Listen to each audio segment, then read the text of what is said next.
Nous, ce qu'on observe en ville, des patients peu malades ou asymptomatiques qui n'ont pas de critères de gravité. Cette population-là, c'est des gens qui sont, dans la très grande majorité, et plus de 80% des cas, des gens qui sont jeunes.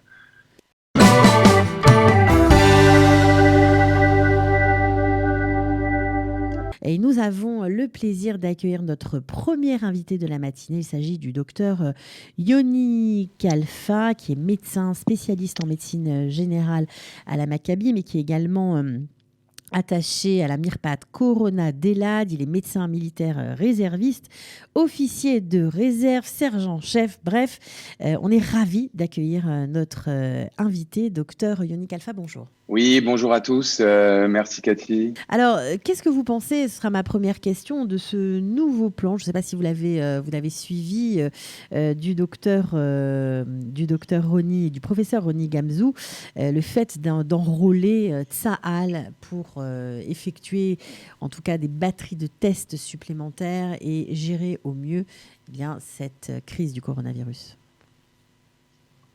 Je pense que ce soit en situation d'urgence ou en situation un peu moins urgente, l'armée peut intervenir et a les moyens d'intervenir. Je vais me permettre de vous raconter une petite anecdote à ce sujet-là. Il y a 1 an à peu près, on a fait des exercices dans le sud du pays sur comment constituer un hôpital de campagne. Et pour avoir été témoin d'une situation comme ça, en tant qu'Olé Khadesh, on a du mal à croire tant qu'on n'a pas vu. En l'espace de 4 heures, des plougotes et des yechidot, en gros des unités de l'armée, ont été capables en moins de 4 heures de constituer un hôpital de campagne. Alors, pourquoi je prends cet exemple-là? Parce que je ramène toujours la situation du corona aux situations de crise que le pays a connues pendant tous les différents conflits armés qu'il y a eu ou guerres. Et oui, on a les moyens, parce qu'on a une armée et un service médical au sein de l'armée qui est efficace, qui coopère avec les différentes branches médicales de l'État. Donc oui, je pense que l'armée peut intervenir, a les moyens de le faire correctement et rapidement. Alors, on parle bien sûr d'une surpopulation dans les hôpitaux. On a l'impression que les hôpitaux sont au point de rupture par rapport à leur capacité d'accueil. Est-ce que vous le voyez, vous aussi, sur le terrain? Vous voyez de plus en plus de patients? Comment ça se passe au quotidien pour vous? Alors, honnêtement, cette question est très importante et très pertinente. Je vous remercie de la poser et je vais tout de suite expliquer mon ressenti face à la médecine, ce que j'appelle de terrain, donc ce qu'on observe en ville, en médecine de ville, en comparaison à ce qui est observé à l'hôpital. Il y a 2 types de populations principalement et je vais faire 2 groupes séparés. Nous, ce qu'on observe en ville, c'est ce qu'on appelle en hébreu des cholim kalim, c'est des patients peu malades ou asymptomatiques qui n'ont pas de critères de gravité. Cette population-là, c'est des gens qui sont, dans la très grande majorité, et plus de 80% des cas, des gens qui sont jeunes, qui sont des jeunes malades. Ce que j'appelle des jeunes malades, c'est des moins de 40 ans, qui sont peu symptomatiques ou asymptomatiques carrément. On n'est pas du tout, on se sent pas en fait encore dépassé par la situation parce que c'est des patients qu'on arrive très bien à gérer, soit en hospitalisation à domicile, soit dans des mélonites. Et c'est des gens qui sont peu symptomatiques. Donc en fait, on fait plus de la surveillance que du soin. À l'hôpital, ils ont plus affaire ce qu'on appelle aux patients Benoni, donc moyennement atteints ou gravement atteints. Ces patients-là ne sont pas tous sous surveillance SCOP, c'est-à-dire avec les électrodes. Ils ont tous une surveillance de la saturation en oxygène parce que c'est un critère important à surveiller, mais ils ne sont pas tous dans un état grave. On dit qu'on est débordé, je vais me permettre de vous le dire, c'est parce que pour pouvoir mieux gérer le patient, on a changé les critères de diagnostic qui permettent de séparer un cas grave d'un cas moyen. L'élément principal, par exemple, c'est la saturation en oxygène. On veut prendre mieux en charge les patients, donc on se dit automatiquement, dès qu'un patient désature, dès qu'il a sa saturation en oxygène qui baisse, s'il a des tares associées, des pathologies associées, ou s'il a un âge avancé ou une pathologie associée, on préfère surveiller le patient en milieu hospitalier. Et même au sein de l'hôpital, on se retrouve avec deux types d'hospitalisation. En fait, l'hospitalisation dans un service normal, qui ne diffère pas trop d'une hospitalisation à domicile, si ce n'est qu'il y a une plus grosse surveillance, et le type NIMRAS, donc les soins intensifs. Et donc là, bien entendu, si mes collègues hospitaliers sont surchargés, c'est parce que du jour au lendemain, on est passé de peu de cas à plus de cas, mais aussi parce qu'on veut avoir la main sur ces cas-là. Donc pour être très clair, on a baissé le seuil qu'on appelle de gravité. Donc en fait, tous ceux qui sont au-dessus de ce seuil-là, on propose une hospitalisation. Donc on se retrouve avec plus de gens hospitalisés. Mais il faut quand même rester très positif face à la situation. On a diagnostiqué plus de cas parce qu'on a dépisté plus de cas. On a toujours à peu près en proportion le même nombre de patients hospitalisés en soins intensifs et intubés. Donc moi, je reste quand même très positif. Très positif.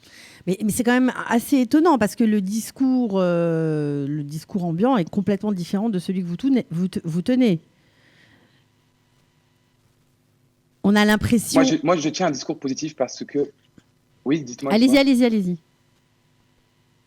Nous, vous avez l'impression parce que vous raisonnez en fait en tant que patient, en tant que personne de population, face à des données statistiques. Moi, je raisonne face à des données de terrain. La réalité du terrain aujourd'hui me montre qu'il faut prendre cette situation-là avec sérieux, mais sans tomber dans l'hystérie et sans tomber dans une peur phobique, pour la simple et unique raison que, je vais faire un résumé très simple, plus de 80% des gens positifs aujourd'hui, attention, hein, je n'ai pas dit grave malade hospitalisés, plus de 80% des gens malades aujourd'hui, positifs, pas malades, pardon, positifs, sont jeunes, sans antécédents, et on sait très bien qu'ils ne déclareront aucune complication de la pathologie. D'accord ? En contrepartie, on a un autre chiffre peut-être qui est un peu plus inquiétant quand on est patient et qu'on ne maîtrise pas le domaine médical. On a plus de 92 ou 93%, si je ne me trompe pas, j'ai lu les chiffres hier, des gens hospitalisés, cas moyens ou cas graves, qui ont plus de 67 ans.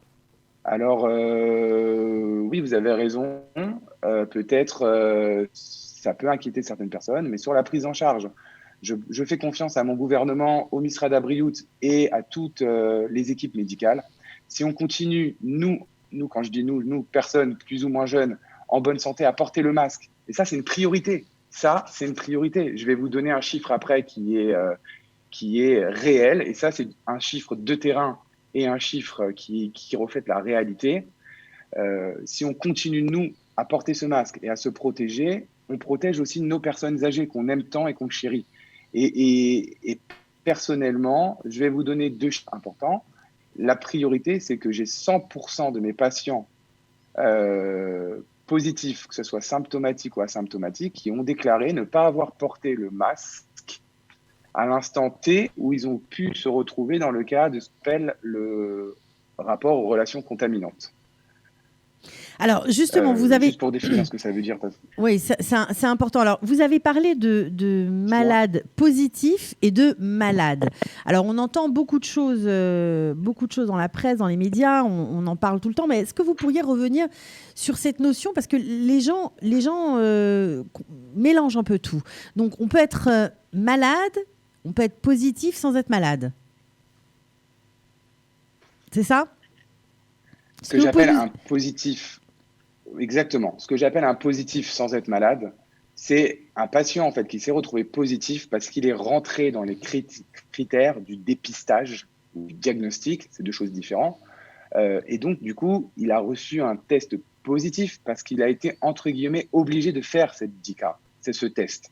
Si il n'y avait pas ces critères qui ont été définis par le Misrada Briout, par le ministère de la Santé, et chaque critère est différent en fonction du pays où on habite, le patient n'aurait jamais su qu'il était malade. Donc, comme beaucoup de médecins et beaucoup de professeurs, j'appelle ces patients-là des Covid positifs. J'ai du mal à les appeler des malades. J'ai du mal en tant que médecin, je n'arrive pas à appeler ces patients-là malades. Ils n'ont aucun symptôme. Aucun symptôme ou ce que j'appelle peu symptomatique. Ça veut dire qu'ils vont avoir de légers maux de tête avec la gorge qui gratte un petit peu. Et puis voilà. Et puis je vais même, moi, me permettre à vous, pas de vous poser une question, parce que j'attends pas une réponse, mais à déclencher un ressenti de votre part. Avant d'avoir entendu parler du corona, en période hivernale, quand les gens sont très enrhumés, ou en période saisonnière printemps, qui n'a jamais eu une fois le nez bouché et n'a pas senti une perte d'odorat ou de goût? C'était un signe avant qu'on parle partout dans les médias, dans la vie quotidienne de tous les jours ou dans les journaux du corona. C'était quelque chose qui était complètement atypique, enfin typique de plusieurs pathologies, donc pas spécifique. Aujourd'hui, je vous le dis parce que c'est important aussi que vous, je parle dans les médias et les gens qui nous écoutent, comprennent l'évolution de la réflexion des médecins vis-à-vis des symptômes. Aujourd'hui, la perte de goût et de l'odorat est un signe qui est devenu, je ne vais pas dire, n'est pas devenu le signe le plus important, mais c'est devenu un signe qui est parmi les 4 signes les plus recherchés. Au jour d'aujourd'hui, la perte de goût et de l'odorat seule, sans aucun autre symptôme, justifie à elle seule de donner l'autorisation à un patient de faire l'abdicate corona. Lors de la première vague, on s'attendait à 2-3 autres symptômes en plus parce que pour nous, ce n'était pas un signe spécifique. Et un autre chiffre qui peut vous intéresser, je suis médecin généraliste à Elad, donc dans un des 4 plus gros foyers de la première vague de corona. Aujourd'hui, sur les plus de 200 tests que j'ai prescrits le mois dernier, tous les patients qui m'ont décrit comme symptômes perte de goût ou d'odorat, associés ou non associés à un autre symptôme, sont revenus positifs. Donc, pourquoi je prends cet exemple-là? Parce que le patient qui appelle pour un perte de goût ou d'odorat et en dehors de ça va très bien, il l'appelle parce qu'il lit dans les journaux, parce qu'il sait, parce qu'on communique là-dessus que ça peut être un signe du corona. Mais le patient ne se sent pas malade. Donc c'est Oui, pour mais ça que j'insiste peut-être, sur le mais fait c'est aussi qu'il faut faire une différence entre patient. Allez-y, allez-y. Je vous entends pas, pardon. Non, je disais que ça peut être aussi inquiétant parce que, ok, s'ils sont positifs, ils peuvent contaminer à leur tour, donc ils ont besoin de le savoir. C'est sûr qu'ils ont été informés par Bien les sûr, médias, mais ils ont besoin de savoir s'ils peuvent contaminer leurs parents, leurs grands-parents. C'est inquiétant quand même. C'est inquiétant, mais c'est une évidence. C'est pour ça qu'on a défini des critères qui sont très clairs et très respectés. C'est que de toutes les manières, il y a une liste de symptômes. Je vais vous la dire comme ça, c'est plus facile. Fièvre, toux, difficultés respiratoires. Aujourd'hui, même les maux de tête rentrent dans le cas. Diarrhée, fatigue et perte de goût et d'odorat. On a très bien dit aux patients de ne pas attendre, s'il y a apparition de 1 ou de 2 de ces symptômes-là, associés ou non associés, d'appeler le médecin tout de suite. On est réactif. Je travaille à la Maccabi. Je ne fais pas de la pub aujourd'hui pour la Maccabi, pour d'autres coupotes, mais quelle que soit la coupa, les médecins sont très réactifs. Et on répond à la demande du patient en instantané. Là, tout à l'heure, avant de vous appeler, j'ai eu un appel d'un patient qui est symptomatique, à qui j'ai réussi à avoir un TOR hier après-midi, donc un rendez-vous pour l'abdicat. Il est positif aujourd'hui à la première heure, et je ne vais pas vous cacher, je l'ai fait même hier à 23h, parce que je suis permanence parfois jusqu'à minuit. J'ai donné l'autorisation de faire l'abdicat à tous les membres de la famille, ok, et ils sont partis en bdicat de Corona ce matin faire le test. On ne peut pas aller plus vite que ça. 23h, 8h du matin, ils ont été en contact avec personne dans la nuit puisqu'ils dormaient, ils ne sont pas sortis faire la fête ou autre, puisqu'ils sont tous en bidoute. On est très réactifs. Aujourd'hui, en Israël, les médecins sont très réactifs. Justement, puisque vous parlez de la médecine de ville, ce sera ma dernière question. J'ai eu la chance d'interviewer le docteur Dominique Neumann-Chiche-Sportif qui expliquait, qu'il est aussi médecin de ville et aussi spécialiste des maladies infectieuses, et qui expliquait qu'il y avait un gros problème justement dans la médecine de ville pour le suivi des patients qui étaient en bidou, donc en isolement chez eux. Il y avait un gros problème pour prescrire les examens, si la maladie se développait, pour faire un suivi normal comme il se doit, qui nécessite apparemment des examens précis, des électrocardiogrammes, etc., etc. Qu'est-ce que vous en pensez ?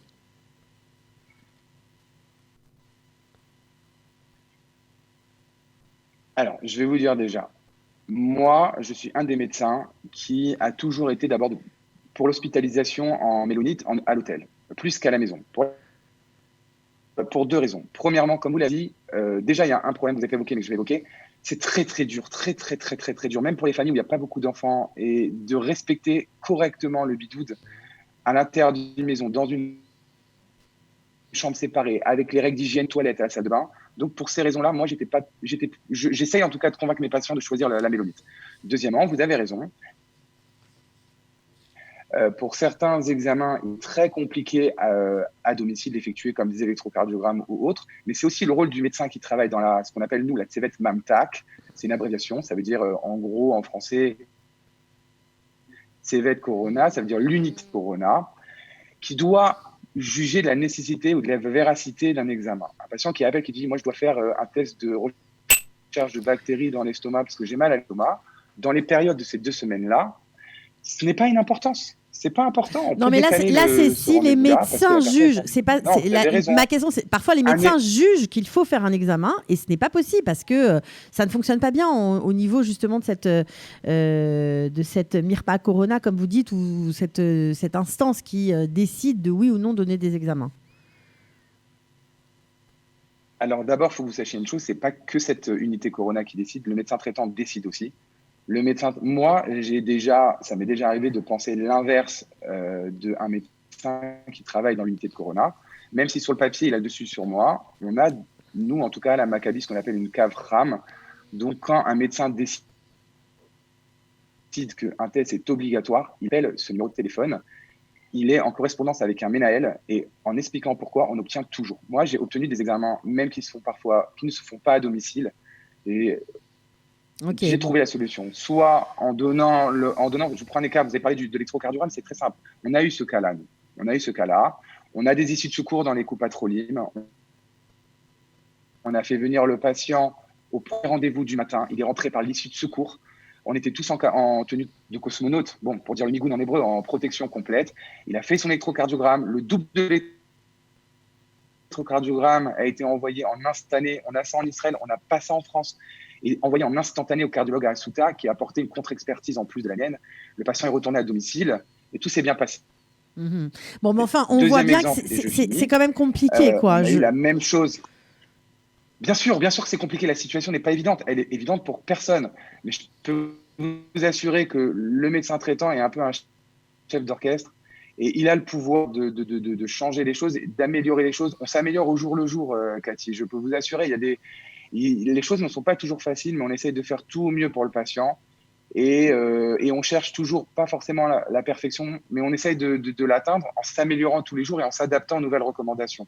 On est un peu perdu parce que les recommandations changent beaucoup ces derniers temps, mais on a un pouvoir d'amélioration dans ce pays qui est magique. Moi, en tant qu'Olechada, je le découvre tous les jours et surtout dans le domaine médical. Bon, écoutez, merci beaucoup. J'espère avoir répondu à votre question. Tout à fait. Merci beaucoup, docteur Yoni Khalfa, d'avoir été présent déjà et bon courage pour soigner vos patients. Voilà, à très bientôt en tout cas. Vos explications étaient très claires.